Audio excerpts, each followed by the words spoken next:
sun is starting to go down now. I've been out here for like an hour and no bites yet. I'm throwing around the new Wooden Swimbaits 175. It is obviously bigger than the 125. It weighs in at 3.5 ounces and it is 7 inches long, and the body is much bigger. These wake baits like this, these rats and stuff like that, they tend to pull pretty hard in the water, so I like to throw them with a rod that has a pretty good backbone to it.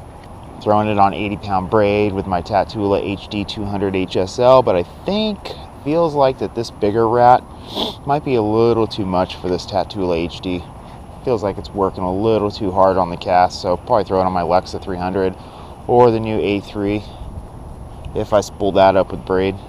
Still got that really nice knock to it. You can adjust the joints on the inside to open the wobble up or tighten it up, and either way. You can kind of reel it tip down, rod tip down, and it kind of buries itself down into the water and just swims subsurface, or you can reel it nice and steady with your rod tip up, and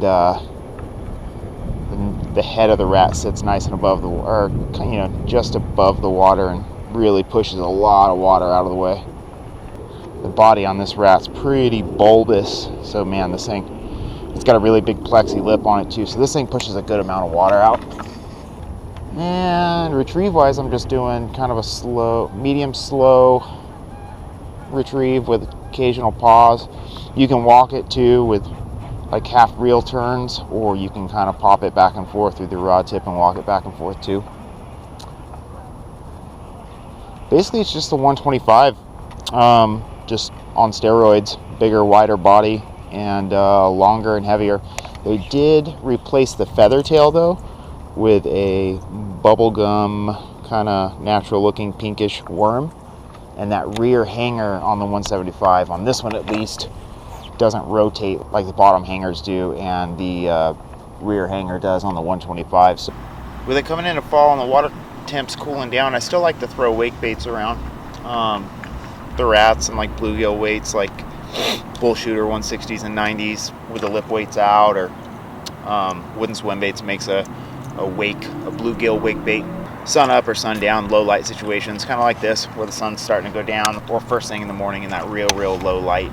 And as far as retrieves with them, kind of the cooler the water, I don't know, the slower I'll go. Really, I'll kind of just real slow roll it, and with a pause here and there, And my GoPro died. So I ran out of time. It got dark on me, and the day is wrapping up pretty quickly here. It is 6:45. The family's not home yet.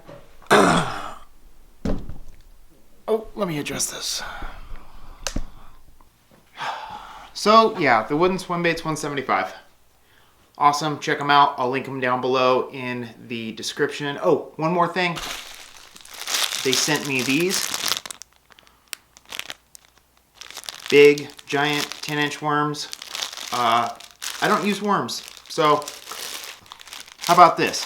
How about the first person to comment what the weight was of the second fish that I caught in the Concept A3 video?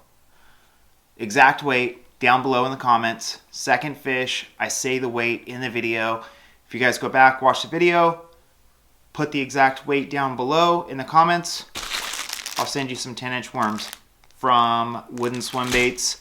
Their new plastics line is called Magnum Plastics. So I don't use worms, but they seem really nice. They're pretty cool. That was nice of them to send them to me.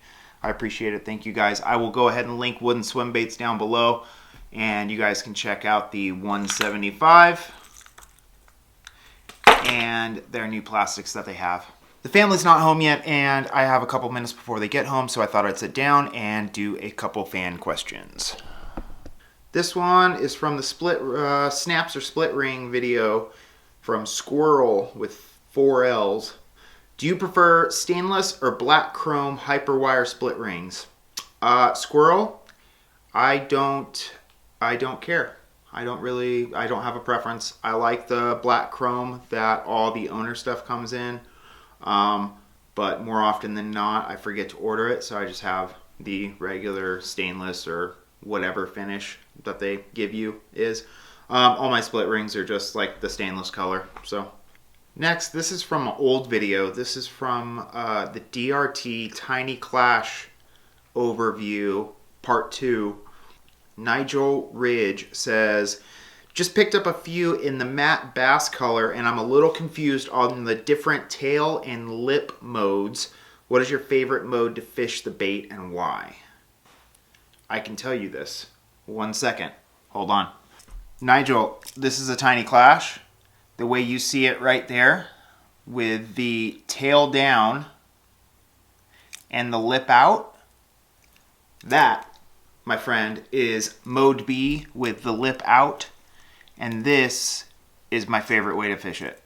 I like to put a little bit heavier hooks on there and have the bait be a super slow sink, and I fish it in fall and colder water just like I would a jerk bait, or I keep the stock hooks on there and I fish it just, there's a multitude of different ways that you can fish it in this mode. You can skitter it across the top of the water like a fleeing bait fish. You can wake it, you can walk it. That's probably my favorite way to fish it, is lip out, tail down, what they call mode B.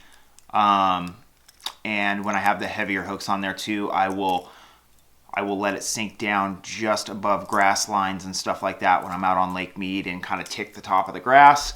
Or I will put the lip in and put the tail up, and you get kind of a hunting crankbait action to it, and I'll throw it along riprap or along rocky shores, or same thing, if there's a deeper grass line on fluoro, I'll crank it down just like you would a square bill or a crankbait, and I will tick the top of the grass, and if it gets hung up, I'll kind of rip it out. A lot of times you'll get reaction strikes on that. My home lake has some rocks and some boulder piles, so a lot of times with the bill in, tail up, like I said, I'll crank it down and I'll just kind of hunt it over the top of those rock piles, and when it comes up over the top or bumps into a rock, I'll give it a quick pause and then back to it just like I would a square bill or a crankbait, and it gets smashed. So you can go on DRT's YouTube channel. It's called 1977 Division, I think. I'll link it below in the description. And they have a couple different videos. If you look far back in their videos, they've got videos on exact retrieves, on the full-size Clash and the Tiny Clash. And this one is from Okie Bassmaster 12. Can you do a video on the best reel size and type for swim baits? Well, Okie Bassmaster 12, I am teaming up with my friend Dave. He's in the river running for striper video this week, and we are going to sit down, and between his reel arsenal and my reel arsenal, we should have every single base covered, from affordable low budget reels to $600 holy grail of round reels and stuff. And we will be going over everything you need to know about what reels you should get, what reels work best with what baits, and stuff like that. So yes, Okie Bassmaster 12, I can do a video on the best reel size and type for swim baits. That will be coming either later this week or earlier next week. This one comes from Dustin Edmiston. What rod do you use to skip? And that's on the Skipping Docks with Swim Baits video. Dustin, I use the 7'9", 13 fishing Muse Black swim bait rod. That rod is really light, it is short, and I can be on my little pond prowler that I've got, or I can be on my kayak, or on the shore, and it doesn't get hung up. I don't have to worry about trying to skip with a 8'6" big giant swim bait rod. That 7'9" rod is rated 2 to 4 ounce, and it's the heavy model with a fast tip. So yeah. It's a great rod, 7'9", heavy, 2 to 4 ounce, 13 fishing, Muse Black series. They released this month. That is what rod I used to skip in that video. I'll make this the last question, and it's also from Dustin Edmiston. It's not even a question, or I guess the second half of it is. It just says, it's on the best swim baits for beginners video, and it just says, "Them ears, son. Why? I mean, why?" Well, Dustin, now that I am 35 years old, I've got a 5-year-old son, and I have been everywhere and done anything you could think of pretty much. Yeah, my ears, now I realize, were a mistake at the ripe old age of 35. But when I was 15 and I was in high school and I wanted to be different, I stretched my ears out to an ungodly size. They were huge at one point. And in 2007, I decided that I was not going to wear them anymore, and I took them out. And July 7th, 2007 was my old wedding day. I'm not married anymore, but that was my wedding day, and that's the last time I wore anything in my ears. I wore them for the wedding so they would look nice, so they wouldn't look like cats' buttholes. So yeah, why? Because I wanted to be different when I was a teenager, and now that I'm a grown adult with a family, I really wish they weren't there, and I hate them. But yeah, that's the price you pay for making stupid choices when you're a kid. So kids, don't stretch your ears. It's bad. You guys, thank you for watching. I appreciate it. If you haven't, go ahead and like this video. If you have not subscribed yet, make sure you subscribe below. Mash that subscribe button. Thank you so much for watching. I appreciate it. I'm going to sign out. My family's going to be home soon. We're going to do dinner. Yes. Thanks, guys. I'll see you tomorrow. Like always, stay safe out there. Tight lines.